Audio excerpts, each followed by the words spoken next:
সকালবেলায় স্মুদি বানিয়ে চলে গেলাম পরিষ্কার ঝরিষ্কার করতে। প্রথমেই নজর গেল পাকাটার দিকে, তারপর নজর গেল সুইচ বোর্ডের দিকে। এই যে আমি টুকি।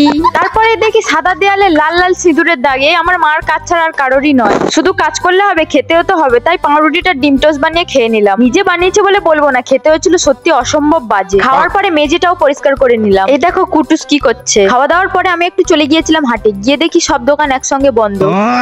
দোকান বন্ধ দেখে ঢুকে পড়লাম ঝুমকোর দোকানে। সেখান থেকে সিধা পার্লারে ছেলে থেকে মেয়ে সাজতে। তুই এমনিতেও ছেলে। I know. হাটে থেকে এসে দেখি মা ছেলে ঘুমিয়ে আছে আমার বিছানায়। কালো প্লাস্টিকের ভেতর কি ঢ্যান টানা।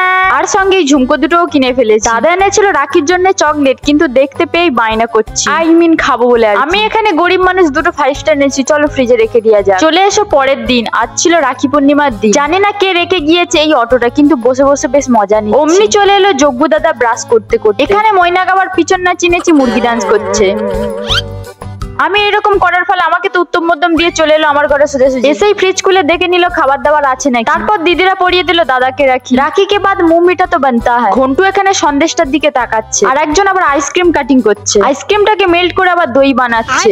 कैसे कैसे लोग रहते हैं यार यहाँ पर। তারপর সকলে মিলে ওকে একটু বগলো, বকতে ও আবার সবার চুলের মুঠি ধরে নাড়িয়ে দিল। তার মধ্যে আবার যজ্ঞ দাদা এসে হাজির হয়েছে রাখি পড়তে।